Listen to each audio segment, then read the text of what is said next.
O perigo da suspeita. 1 Timóteo, capítulo 6, versos 3 a 5, Paulo ele dá uma instrução para Timóteo, que era um jovem pastor. Ele fala o seguinte: Timóteo, toma cuidado com alguns homens, alguns obreiros que têm se levantado aí na igreja. Toma cuidado, Timóteo. Teu distrito aí, ele não vai ficar, ele não está, né? Ele está suscetível, né, a aparecer esses obreiros. Eram obreiros cristãos que tinham concepções erradas, né, sobre a mensagem do evangelho. E Paulo ele fala para Timóteo o seguinte: ó, se algum obreiro que entra aí na tua igreja, Timóteo, ele ensina alguma outra doutrina que não seja a doutrina dos apóstolos, se ele promove, se ele prega sermões, se ele promove estudos, se ele fala, se ele defende doutrinas erradas que contradizem a doutrina que Deus deu através dos apóstolos, esse homem, ele delira, né? Ele está falando loucura, ele está louco, né? Ele delira acerca de quê, irmãos? Aí em verde, olha só, acerca de questões e contendas de palavras. Então, esses obreiros, irmãos, eles chegavam na igreja e eles começavam a levantar questões. Dúvidas e contestações. Rapaz, será que Paulo foi inspirado? Rapaz, não sei não, hein? Paulo nem conheceu Jesus, quem conheceu foi Pedro, quem conheceu foi Tiago. Eu acho que Paulo não é apóstolo, não. Eles começaram a levantar questões. Eu acho que a gente deve se circuncidar. Eu acho que a gente deve guardar a lei de Moisés. Deus não usou Moisés, Deus não falou para Moisés que a gente deveria ser circuncidado, então os gentios têm que ser circuncidados também. A gente tem que guardar a tradição dos anciãos. E eles começavam a levantar, irmãos, contentas e questões para perverter, né, a fé ali dos crentes, né?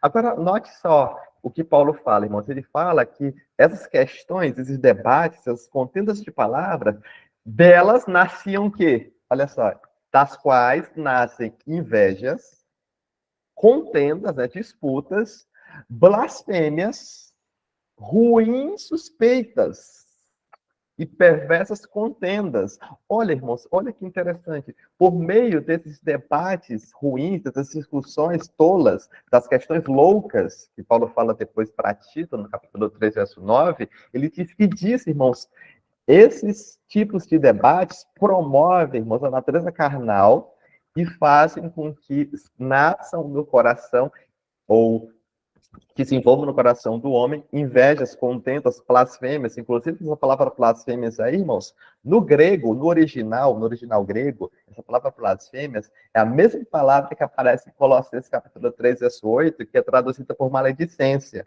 ok? Então essa blasfêmia aí, ela pode também ser traduzida por maledicências, ok? Mas eu quero destacar, irmãos, hoje as ruins suspeitas. Então talvez esse texto de 1 Timóteo capítulo 6 seja o texto mais claro, de forma mais explícita, fala sobre essa classe de pecados, chamada de ruins suspeitas, né? Que é tão pouco falado no nosso meio. E hoje eu quero trabalhar esse tema. Eu quero, irmãos, definir, e eu preciso, irmãos, de muita atenção, porque eu vou agora definir uma definição abstrata, técnica de suspeita, mas depois vou dar um exemplo, ok? Quando eu der o exemplo prático, vocês vão entender claramente o que é a suspeita, mas eu preciso que vocês deem atenção agora para cá, porque é importante a gente tentar extrair aqui o conceito abstrato do conceito de suspeito.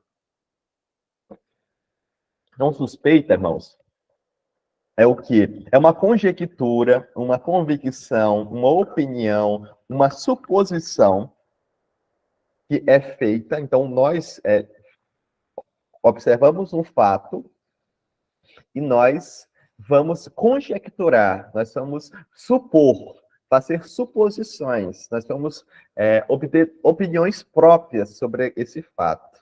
Mas, note, irmãos, a suspeita, que é essa conjectura, essa suposição, ela não é simplesmente uma suposição sem nenhum sentido, né? Sem nenhum fundamento. Por exemplo, ó, eu não vou chegar aqui, eu moro aqui em Balsas, e falar assim, ó, hoje vai nevar em Balsas, né? Isso é uma suposição que não faz nenhum sentido, né? Não existe nenhum fundamento, né, para nevar aqui em Balsas, né? Aqui no sul do Maranhão.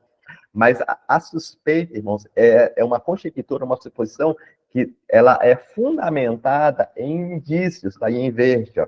Ela é fundamentada em indícios, ou seja, existem indícios que me levam a concluir, me levam a essa conclusão. Não é uma suposição do nada, hoje vai nevar em Balsas, não.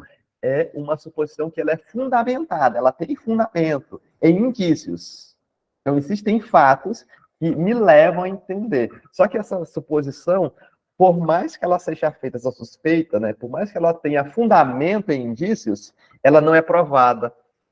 Aqui, ó. Ela não é provada.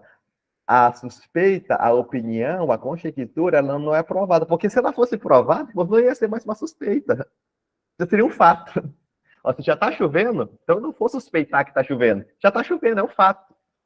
Mas se eu olho para a nuvem preta no céu, uma nuvem de chuva, e eu falo que vai chover, é uma conjectura, é uma suposição, que é fundamentada em indícios. Eu estou vendo a nuvem, ok? Então, esse, irmãos, é a definição de suspeita. Note bem, é uma suposição, conjectura que é feita, né? Ela é fundamentada em indícios, só que ela não pode ser provada, ok?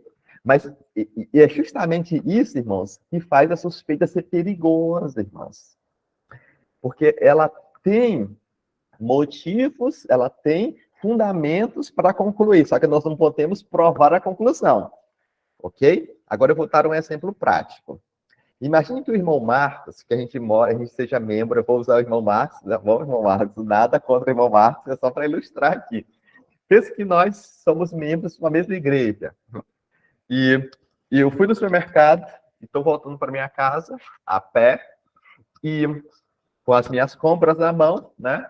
E eu estou andando na calçada, eu vou atravessar a rua para chegar na minha casa. Aí o irmão Marcos, ele passa de carro, irmãos, na maior velocidade do carro, e quase que me atropelou, quase passou raspando, irmão, passou raspando. Aí eu olhei para o lado, eu sei que é o irmão Marcos, conheço o carro dele, sei qual é o modelo do carro dele, sei qual é a cor do carro dele, tem o símbolo da igreja no carro dele, eu sei que é o irmão Marcos. Só que eu chego na minha casa e falo com a minha esposa, falo, meu amor, estava voltando ao supermercado, lá na esquina da minha casa, fui fazer ali na avenida, atravessar a avenida, e o irmão Marcos, você acredita, meu amor? O irmão Marcos passou na maior velocidade, quase que me atropelou. Tá vendo? Na igreja é feliz sábado, meu irmão, tudo bem, mas agora lá na rua passou e nem me viu, fingiu que não me viu. Quase me atropelou. O que ele estava achando? Estava achando que eu queria carona? Não, não queria carona, não. Já estava chegando na minha casa. Essa é a igreja de Laodiceia mesmo. É uma igreja morna. E acaba, irmãos, falando mal, suspeitando. Note só. Irmãos, isso é invenção minha ou isso acontece? Acontece, sim. Acontece, né, irmãos? Isso não é invenção minha, não, né? Note só, irmãos. Eu cheguei numa conclusão, cheguei numa suposição, fiz uma conjectura. O irmão não quis olhar para minha cara, achou que eu queria carona, passou direto, não quis falar comigo, quase me atropelou, foi ignorante, tá vendo aí, ó, ignorante. Isso é uma suposição, isso é uma suspeita. Ele, irmãos, é fundamentado em indícios, porque ninguém pode me dizer que não era ele. Era ele. Eu vi, era ele, era o carro dele, era o modelo dele, tinha o símbolo da igreja, eu vi que era ele. Ninguém pode me dizer, irmãos, que ele não fez isso, ele passou ali perto de mim, na maior velocidade. Ela, ou seja, ela é uma opinião, uma suspeita fundamentada, irmão. Só que eu consigo, irmãos, provar, dizer que ler a mente do irmão e saber que foi isso mesmo? Vocês estão percebendo, irmãos, a ruim suspeita? A suspeita má. O irmão Marcos, irmãos, ele poderia estar com um filho doente no banco de trás, indo correndo para o hospital. Ele poderia, irmãos, estar indo socorrer a sogra que passou mal.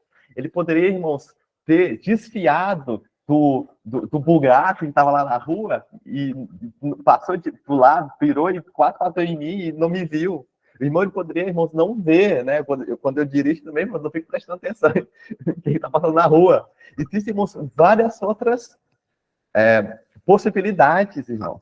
Só que eu chego na minha casa e sempre vou buscar a pior opinião possível.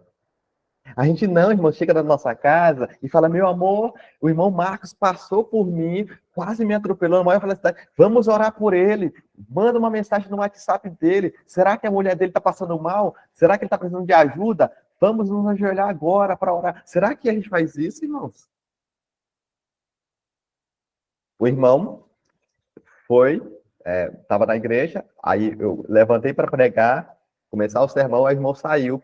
Aí eu chego na minha casa e falo, ó, tá vendo aí, ó, só porque eu ia pregar sobre a língua, o irmão não gosta e foi embora. Às vezes o irmão foi socorrer um parente que está passando mal.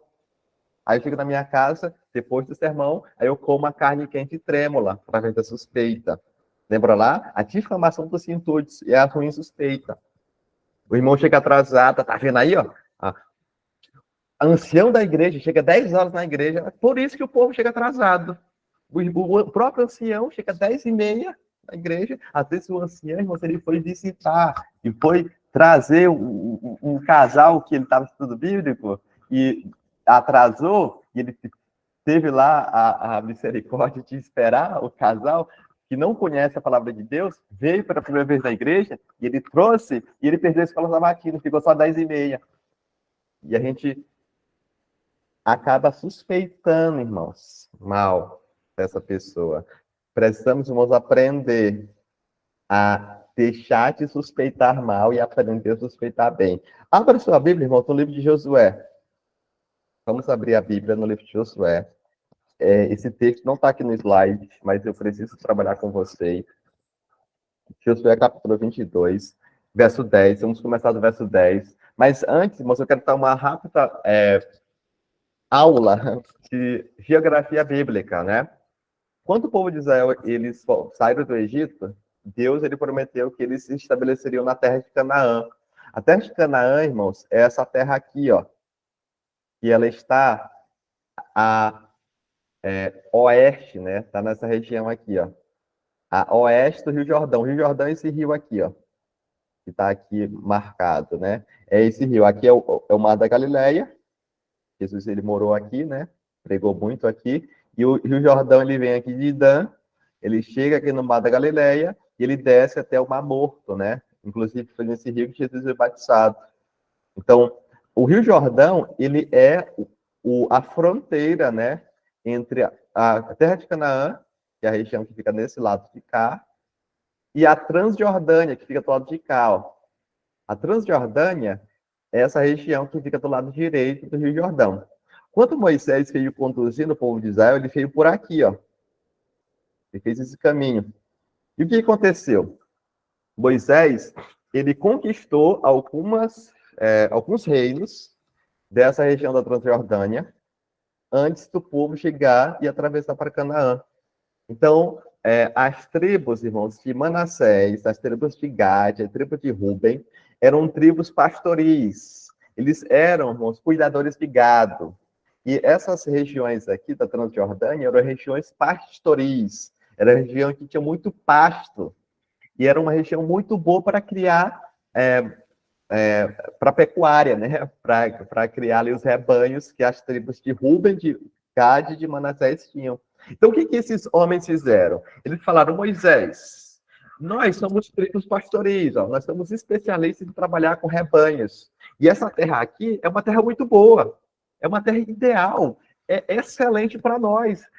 Moisés, por favor, dê essas terras para nós. E Moisés falou o seguinte, ó, vocês podem ficar com essas terras da Transjordânia, mas vocês vão ter que ir e batalhar com o povo de Israel e vencer os cananeus, conquistar Canaã, e depois vocês voltam para a terra de vocês, da Transjordânia, ok? Isso aconteceu, irmãos. Josué, ele liderou o povo depois. As tribos de Israel conquistaram Canaã. E depois que a terra de Canaã foi conquistada, esses homens de Manassés, de Gad e de Ruben, eles retornaram, irmãos. E agora eles estavam fazendo o caminho oposto, voltando para a sua terra. Agora note aí o capítulo 22, verso 10 de Josué. Fala o seguinte, ó.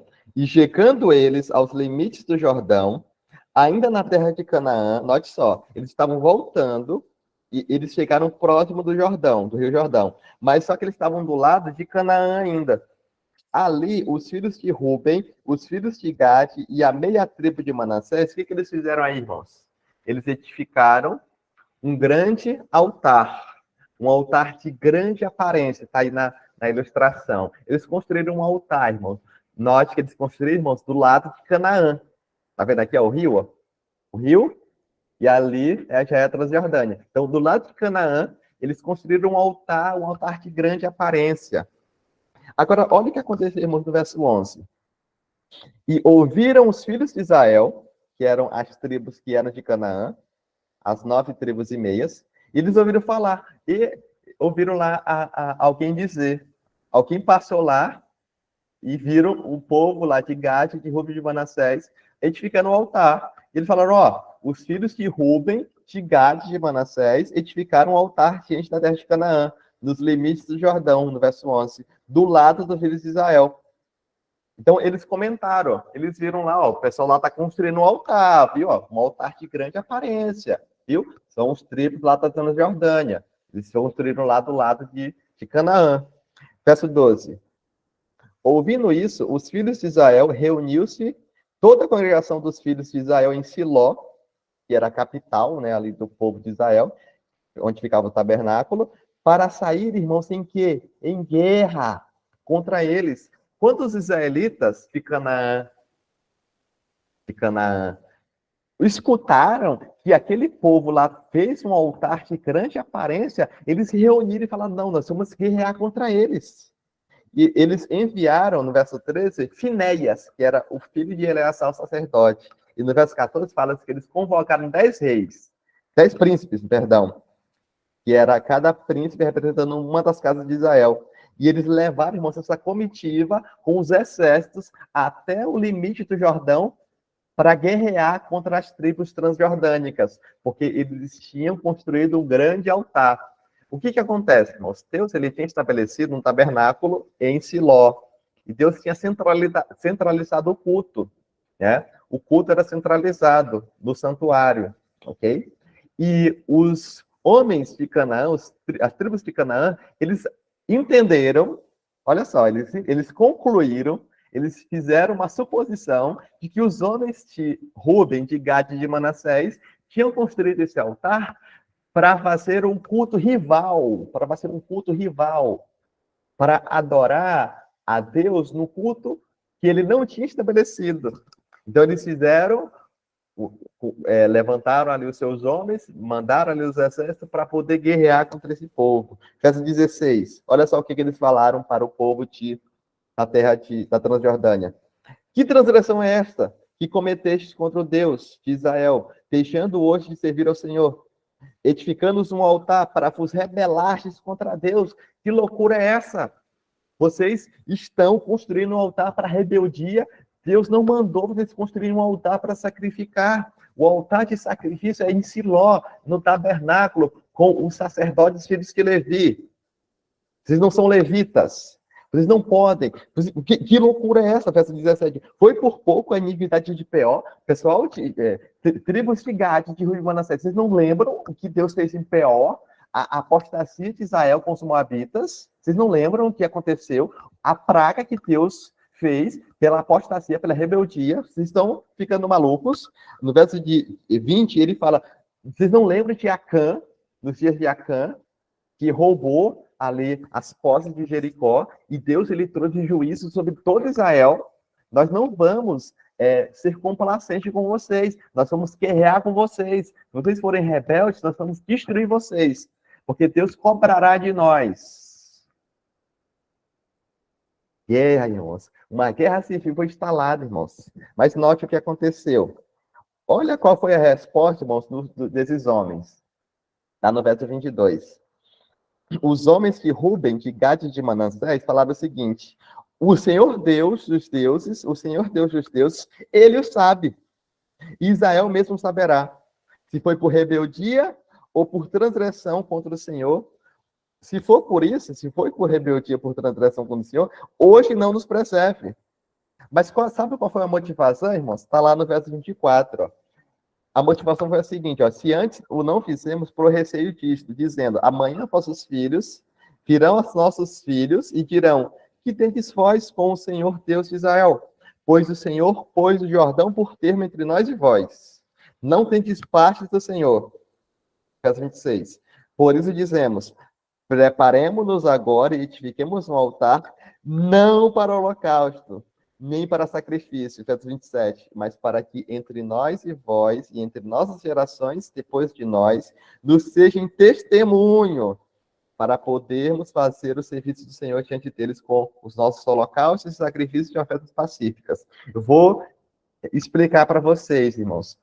O objetivo, irmãos, dos homens construírem um altar foi o seguinte: eles estavam, irmãos, preocupados com a educação religiosa dos seus filhos.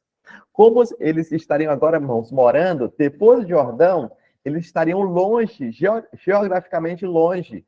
Então, eles pensaram o seguinte: será que no futuro, nas próximas gerações, as tribos de Canaã, pelo fato de a gente morar afastado, eles não vão dizer que nós somos dissidentes e falar que nós somos, nós estamos fora da comunhão do povo de Israel?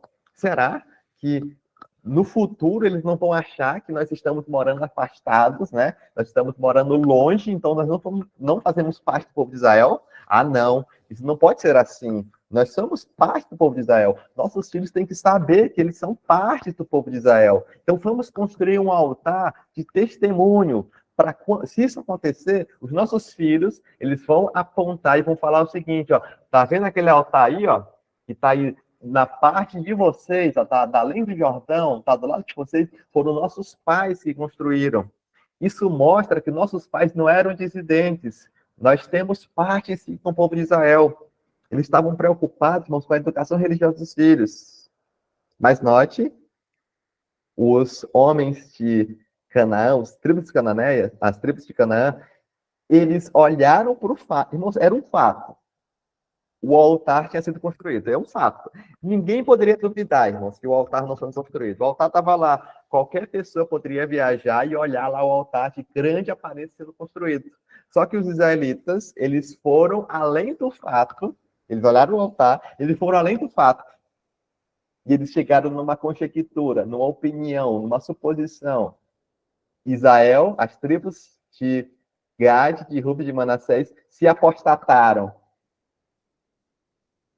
Percebam que a suspeita, eles viram, era um fato, irmãos, era um fato. Estava lá o altar, mas eles foram além do fato. E isso, irmãos, iria gerar uma guerra, irmãos. Será, irmãos, que as nossas igrejas, elas não têm estado em guerra? E talvez o motivo dessas guerras tenha sido as suspeitas que nós fazemos. Casamentos, irmãos, em guerra. O marido chega em casa e ele não quer comer, né? Meu amor, eu não quero comer hoje. É um fato, irmãos. O marido não quis comer a refeição da esposa. Aí a esposa já suspeita mal, né? Ele não quis comer porque ele não gosta da minha comida. Tá vendo, irmãos, como no casamento, irmãos, nós podemos ter suspeitas. Mas a resposta de Gad, de Ruben de Manassés, irmãos, foi muito sábia. Eles falaram, o Senhor Deus dos deuses, ele o sabe, irmãos. Deus, irmãos, não nos deu a prerrogativa de ler a mente das pessoas, irmãos. Não tem como eu ler, irmãos, a mente do irmão que passou lá de carro, quase me atropelou. Eu não consigo ler, irmãos. Isso é difamação dos intuitos. E a irmã Wade, ela fala que isso é canibalismo também, não é só uma maledicência. Olha o que Paulo fala, irmãos, em 1 Coríntios, capítulo 3, verso 4 e 5. Ele fala que o amor não se porta com indecência, não busca os seus próprios interesses, não se irrita e não suspeita mal. Olha que interessante, irmãos. Outro texto bíblico. O amor, irmãos, ele não suspeita mal. Olha o que a irmã White ela fala no Lar Adventista, na página 196. Ela fala o que Satanás planta. Satanás, irmãos, ele é um semeador também, ele é um agricultor. Ele planta no coração, no solo do coração. Olha o que ele planta, irmãos. Será que são coisas boas que Satanás planta? Será que ele é preocupado em dar alimento, plantar arroz, plantar milho, plantar feijão? Não. Ele planta, irmãos, ervas daninhas, né? Mato.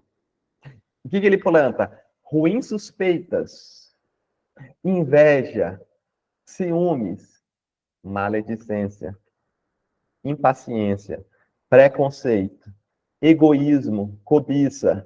E isso, irmãos, são sementes plantadas por Satanás no coração nosso. Note que a primeira que é citada aí no Lar Adventista, na página 196, são as ruins suspeitas. Olha o que a irmã ela continua falando. Ela fala que tudo isso, irmãos, deve ser o que? Olha aqui, ó. Desarraigado. Irmão, sabe o que é ser desarraigado? Desarraigado, irmãos, é ser arrancado pela raiz. Já capinaram lá um terreno? Um lote? A gente capina, a gente tem que arrancar ali o mato com a raiz. A orientação de Deus, mas que nós arranquemos pelo poder dele. As ruins suspeitas, as invejas, a impaciência, irmãos, olha só. Impaciência também. Preconceito. Se permite que estas más qualidades permaneçam na alma, essas sementes, irmãos, elas produzirão frutos. São frutos ótimos, né? Não. São frutos pelos quais muitos serão corrompidos, irmãos. Muitos serão corrompidos.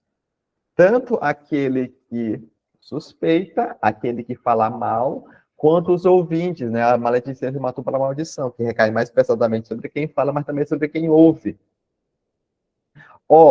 Quantos cultivam? Irmãos, quantos estão cultivando?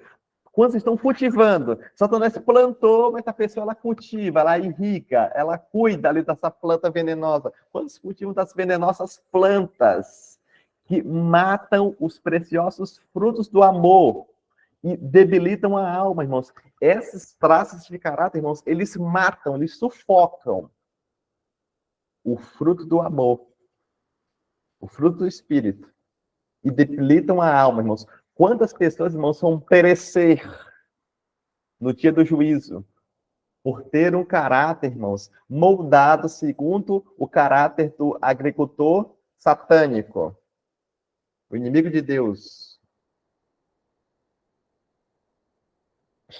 Amor igual a ética. Olha isso aqui, irmãos. Irmãos, olha essa mensagem, irmãos, do Atos dos Apóstolos. Amor igual ao de Cristo atribui, note só, irmãos, amor igual ao de Cristo. Eu quero falar para os irmãos, aqui nessa manhã de domingo, primeiro dia da semana, que se nós não tivermos o amor igual ao de Cristo, irmãos, desenvolvido em nosso coração, irmãos, nós não teremos o passaporte para entrar nos céus.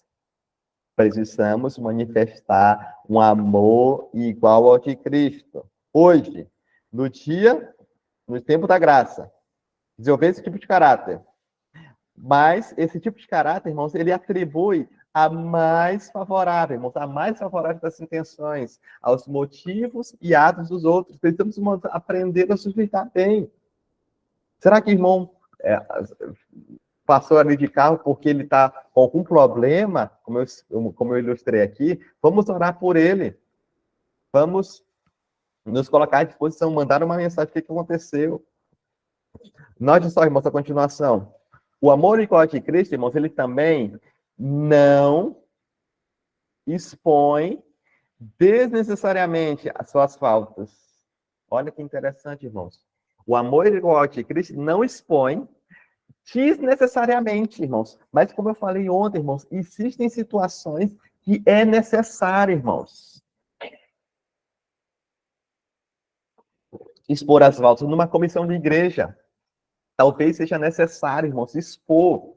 Mas, irmãos, com que contrição, irmãos? Com que contrição, irmãos? Ontem alguém comentou aí no chat também, irmãos, que Jesus, ele repreendia, ele soltava, ele tinha a voz embargada. Não é por prazer, irmãos.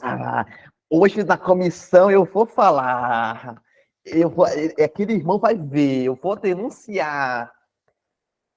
Esse não deve ser o nosso espírito, irmãos. Mas existem, irmãos, situações que nós devemos, irmãos, que é necessário, irmãos, porque nós, irmãos, precisamos. Tem um ditado popular que fala que aquele que tolera o lobo, ele sacrifica a ovelha. Então, existem situações, irmãos, que é necessário a gente repreender, a gente exortar. Melhor, a palavra exortar é melhor. Se eu chego na igreja, irmãos, de cabelo verde, Ivanilson, ele é professor de Bíblia da igreja. E eu chego lá de cabelo verde para pregar. E ninguém fala nada do meu cabelo verde. E aí eu for no meu distrito todo de cabelo verde pregando. Se ninguém me fala nada, irmão, se eu continuo pregando com cabelo verde, daqui a pouco os jovenzinhos da igreja, que eles se espelham em mim, eles vão estar com cabelo de ricô, irmãos. É necessário, irmãos, expor. Note, irmãos, precisamos não ter temperança, equilíbrio, né? Quer ver outro exemplo, irmãos, que quando é necessário expor? Namoro cristão. Um jovem, ele vai namorar com uma moça. É necessário, irmãos, expor as faltas do passado. Um jovem, irmãos, que fornicou, um jovem que teve relações sexuais pré-nupciais. Aí ele pediu perdão, foi readmitido a comunhão com a igreja, mas é necessário, irmãos, ele expor. Aquela jovem pretendente dele, ela precisa saber do passado. Mas, Ivanilson, mas você já não foi perdoado? Foi perdoado, irmãos, foi perdoado. Foi perdoado. Deus, ele colocou perdão do lado lá no registro, no livro de registro de pecados. Esse pecado desse irmão que fornicou no passado, ele vai ser purificado e apagado no final do juízo investigativo. Mas isso não significa, irmãos, que a consequência não tem. A moça, ela precisa saber, irmãos, que o pretendente dela, que ela vai receber como futuro marido, ele já fornicou no passado, já se deitou contra as mulheres. Se a moça ela foi viciada em pornografia, o jovem ele precisa saber desse passado dela pecaminoso. Eu sei, irmãos, que isso não é romântico, irmãos, isso não tem nada de romântico, né? Mas é necessário expor as faltas do passado. Daí vem, irmãos, a importância de um namoro cristão ter o pai e a mãe. O namoro cristão, irmãos, não deveria ser pautado os jovens decidir e depois os pais ficam sabendo, né? Foi assim que aconteceu, irmãos. Eu não conhecia a palavra de Deus, aí meus pais ficaram sabendo depois, né? Primeiro eu comecei a namorar e depois meu pai ficou sabendo, minha mãe. Não, os pais têm que saber antes. E talvez, irmãos, o pai ou a mãe seja esse interlocutor, né? Esclareça ali para o pretendente ou para a pretendente o passado. Irmãos, isso não é romântico, mas é necessário. Quantos casamentos, irmãos, seriam hoje protegidos, irmãos, se a gente tivesse essa prática? Então, note que foi necessário, irmãos, expor. Então, existem situações que é necessário expor as faltas. Vamos continuar. O amor igual de Cristo, irmãos, não ouve com avidez relatórios desfavoráveis. Você sabe o que é avidez? Sabe o que é isso, irmãos? Ouvir com avidez relatórios desfavoráveis. A pessoa chega lá, Ivanilson, tá sabendo a última do pastor, aí a gente já começa o ouvido começa a coçar, irmãos. A gente até sua, né? Tem aquela curiosidade, né, irmãos? O que aconteceu? Qual foi a última? A gente quer saber, irmãos. Ouvir com avidez, com interesse, né? Relatórios desfavoráveis. Quero dizer para os irmãos, que esse não deve ser o nosso proceder. Nós não deveríamos, irmãos, ter o mínimo de interesse em ouvir com avidez relatórios favoráveis. Eu tenho percebido, irmãos, da minha experiência cristã, que o nosso coração carnal, o coração não santificado, ele gosta, irmãos. Principalmente quando são dos líderes, né? Quando é o pastor. Porque isso, irmãos, agrada a nossa natureza carnal. Ah, se o pastor fez isso, então eu não estou tão ruim na fita, né? Então, no meu caso, eu tenho ali um pecado acariciado, mas o pastor faz assim, não, eu estou bem. Deus vai entender. Relatórios favoráveis dos líderes da igreja, do ancião da igreja, irmãos, isso satisfaz a nossa natureza carnal. Isso faz bem para o meu ego. Ah, se o filho do pastor não tem reverência na igreja, então o meu filho ele pode também ser irreverente, né? Se o filho do pastor faz, isso agrada eu, irmãos. Mas eu quero dizer, irmãos, que o amor e o ódio de Cristo não ouve com avidez. Eu não quero, irmãos, ouvir relatórios favoráveis de ninguém. Eu já tenho, irmãos, pecados a vencer. Eu não preciso saber dos relatórios do pecado alheio. É incrível, irmãos, o quanto o povo de Deus abre os ouvidos para ouvir relatórios favoráveis. Se um pastor adulterou, irmãos, rapidamente todo mundo sabe. Todo mundo compartilha. Teve, alguns anos atrás, um caso de um pastor famoso que adulterou. Irmãos, rapidinho, no meu WhatsApp chegou a mensagem. Tá sabendo, Ivanilson? Aí nós compartilhamos, irmãos, esse tema aqui da língua, ninguém quer saber. Olha que loucura. Vou fazer um sermão na sala conectada, ninguém se interessa, mas a última do pastor, o pastor está no novo tempo, aí todo mundo quer saber. Não deveríamos, irmãos, ouvir com avidez relatórios favoráveis, mas antes, o amor e o ódio de Cristo procura trazer à mente as boas qualidades dos outros. Deveríamos aprender a enxergar as boas qualidades dos outros. Atos dos Apóstolos, estou encaminhando para o final, irmãos. Atos dos Apóstolos, 312. A irmã White fala, ela cita Hebreus capítulo 12. Ela fala, deixemos todo o embaraço e o pecado, que tão perto nos rodeia, e corramos com paciência a carreira da fé, que nos está proposta, olhando para Jesus, autor e consumador da fé. Paulo, em Hebreus capítulo 12, ele está pregando para a igreja, ele está fazendo um apelo, ó. Irmãos, precisamos deixar todo embaraço. A vida cristã é como um atleta que corre, um corredor, que ele corre olhando para Jesus. Só que o corredor, ele deixa todo embaraço. O atleta, ele não corre com uma mala nas costas, ele não corre com uma bolsa, uma mochila pesada. Ele remove tudo. Ele remove as mochilas, ele remove as carteiras do bolso, ele remove a bolsa que ele leva, ele deixa todo embaraço, todo peso. E Paulo fala que esse peso é o pecado. Tá aí deixando todo o embaraço e o pecado. Agora, olha o comentário, irmãos, que a irmã White ela faz desse texto. Ela fala o seguinte, citando Hebreus capítulo 12, ela fala: inveja, ruins suspeitas, maledicência, cobiça, são esses embaraços que o cristão deve pôr de lado, se quiser correr com esse da carreira para a imortalidade. Irmãos, olha isso, irmãos. Deixando todo embaraço. Que embaraço é esse que a irmã White cita aí? A inveja, a ruim suspeita, a maledicência, a cobiça, irmãos, os pecados da língua. Se nós não colocarmos isso de lado, nós não teremos êxito, não seremos vencedores na carreira para a imortalidade. Pereceremos, irmãos. Porque para isto ser chamados, portanto, também Cristo padeceu por nós. Ele é o nosso exemplo. Devemos seguir as suas pisadas. Ele não cometeu pecado, nem na sua boca se achou engano. Quando injuriavam, ele não injuriava. E quando padecia, ele não ameaçava, mas entregava-se àquele que julga justamente. Jesus, irmãos, ele foi muito mal interpretado em seu ministério. Os fariseus não deram folga para ele, né? Os sacerdotes não deram folga para ele. Mas eu quero falar para vocês, irmãos, que Jesus, ele nunca pecou com as palavras, ele nunca suspeitou em mal. O amor e ódio de Cristo atribui a mais favorável das intenções, aos motivos e atos dos outros. Que Deus, irmãos, nos dê a graça de manifestar perante as pessoas, manifestar perante o universo, irmãos. O grande conflito nosso é o universo celestial enxerga, né? Que nós possamos manifestar o amor e ódio de Cristo. Se vocês estão aqui no domingo, irmãos, acho que tem aqui 70 pessoas no domingo pela manhã. É porque nós queremos, irmãos, ter o amor e o ódio de Cristo. O meu apelo, irmãos, agora é que nós possamos, irmãos, aprender a refrear nossa língua, deixar suspeitas, deixar as maledicências, deixar, irmãos, todo o embaraço e o pecado. Eu quero, irmãos, ter o amor e o ódio de Cristo.